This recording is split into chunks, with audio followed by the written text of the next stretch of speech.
there are many people who in this audience right at this moment believe that there will be no suffering for Christians, that somehow when Jesus comes that he will lift us up into a place of glory with no intervening suffering. Now, do you believe that's the case? The Bible tells that the Lord Jesus has said, pray that you will be strong enough to come through all what will happen before my coming.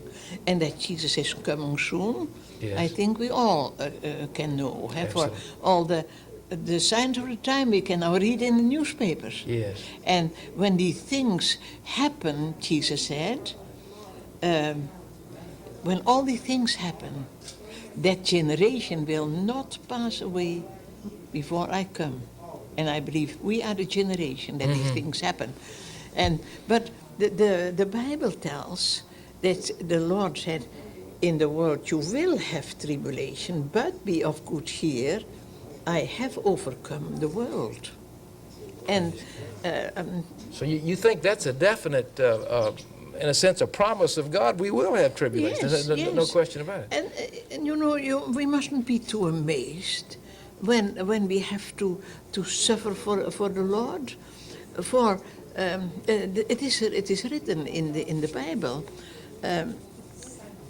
You know, I believe that we will be translated. Oh, sure, the best is yet to be. Yes. We will meet the Lord in the air, and then we will be with him. The best is yet to be. But before that happens, I believe we will have to go through a part of the tribulation.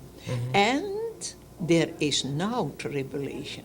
Sir, I have worked behind the Iron Curtain, and I can tell you, some said that 60% of the body of Christ is suffering.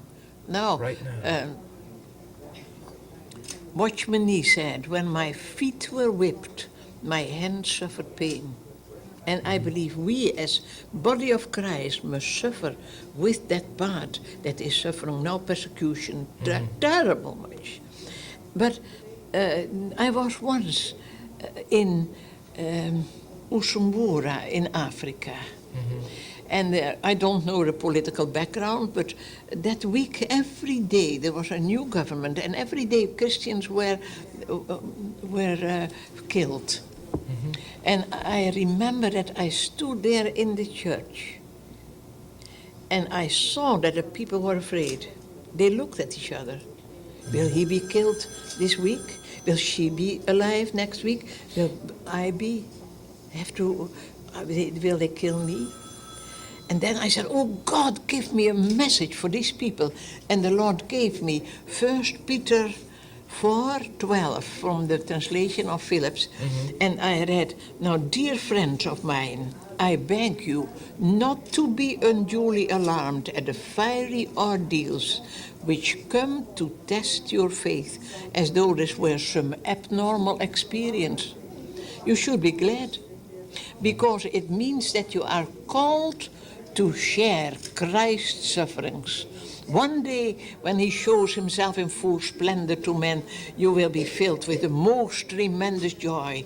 If you are reproached for being Christ's followers, that's a great privilege, for you can be sure that God's Spirit of power, the Spirit of glory is resting upon you. Yes. And I show these people that in heaven there will be a martyr crown. And life is short, eternity is long.